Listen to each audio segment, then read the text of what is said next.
Hello yours, எல்லோரும் எப்படி இருக்கீங்க? இன்றைக்கி என்ன வீடியோன்னு சொல்லி பார்க்கலாம் வாங்க. அதுக்கு முன்னாடி நம்ம சேனலில் சப்ஸ்கிரைப் பண்ணலைன்னா சப்ஸ்கிரைப் பண்ணிக்கோங்க. பக்கத்தில் இருக்க பெல் பட்டனையும் கிளிக் பண்ணிக்கோங்க.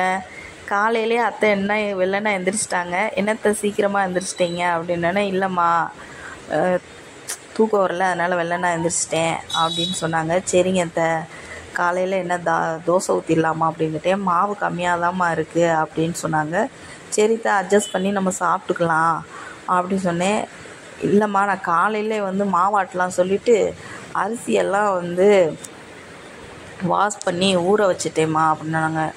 அப்படிங்களாத்த, சரி ஊறட்டும், நம்ம ஈவினிங் அரைச்சிக்கிடுவோம் அப்படின்னு நான் சொன்னேன். அவங்க சொன்னாங்க, இல்லைம்மா நம்ம காலையிலே வேலையெல்லாம் முடிச்சிடலாம், மாவாட்டி சாயந்தரம் கொஞ்சம் ஃப்ரீயாக இருக்கும், நம்ம வாட்டுக்கு உட்காந்துக்கலாம் அப்படின்னு சொன்னாங்க.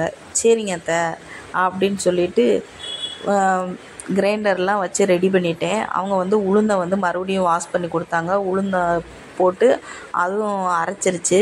சரி பக்கத்தில் இருக்க வாளியில் எல்லாத்தையும் ஸ்டோர் பண்ணி வச்சுட்டு ரெண்டாவது அரிசியையும் அப்படியே கிரைண்டரில் போட்டேன். சரி ஆட்டிக்கிட்டு இருக்கட்டும், நம்ம வேறு வேலையை பார்ப்போம் அப்படின்னுட்டு போய் காலையில் டிஃபனுக்கு ஆளுக்கு 2 தோசையை ஊற்றி கொடுத்துட்டேன். அவங்க சாப்பிட்டுக்கிட்டு இருந்தாங்க. அதுங்களையும் மாவும் ஆட்டியாச்சு. அதையும் எடுத்து ஸ்டோர் பண்ணி வச்சுட்டு, சரி இப்படியே விட்டுட்டா கிரைண்டர் காஞ்சிரும், லாஸ்ட்டில் நம்மளால் வாஷ் பண்ண முடியாது, ரொம்ப அது என்ன சொல்கிறது, ரொம்ப கடுசாக இருக்கும் அதை வாஷ் பண்ணுறதுக்கு.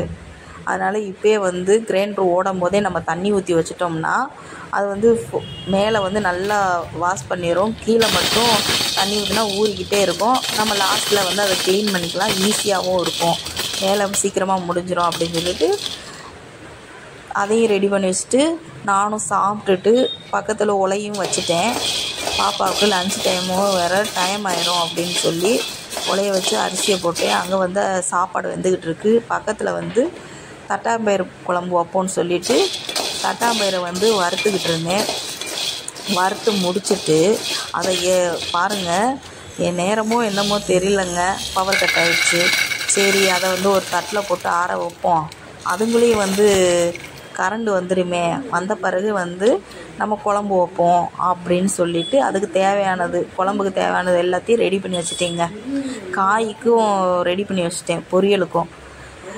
நானும் கரண்ட் வரும்னு பார்த்தேங்க, கடைசி வரைக்கும் கரண்டே வரலைங்க.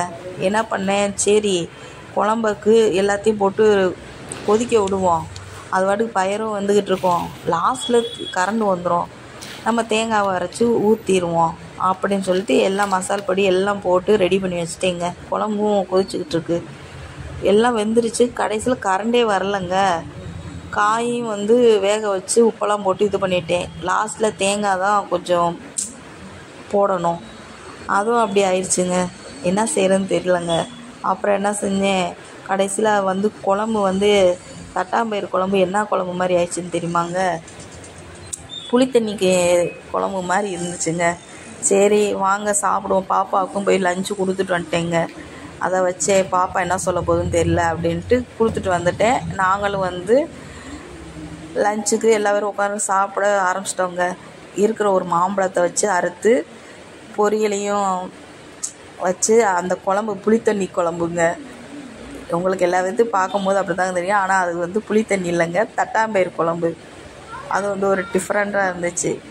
இதே மாதிரி உங்கள் வீட்லேயும் இப்படி பவர் கட் ஆனால் நீங்கள் அந்த டயத்தில் என்ன செய்வீங்கன்னு சொல்லி கமெண்ட் பண்ணுங்கள். இந்த வீடியோ உங்களுக்கு பிடிச்சிருந்துச்சுன்னா லைக் பண்ணிடுங்க. இதே மாதிரி இன்னொரு வீடியோ சுவாரஸ்யமாக நம்ம பார்க்கலாம். டாட்டா பாய்.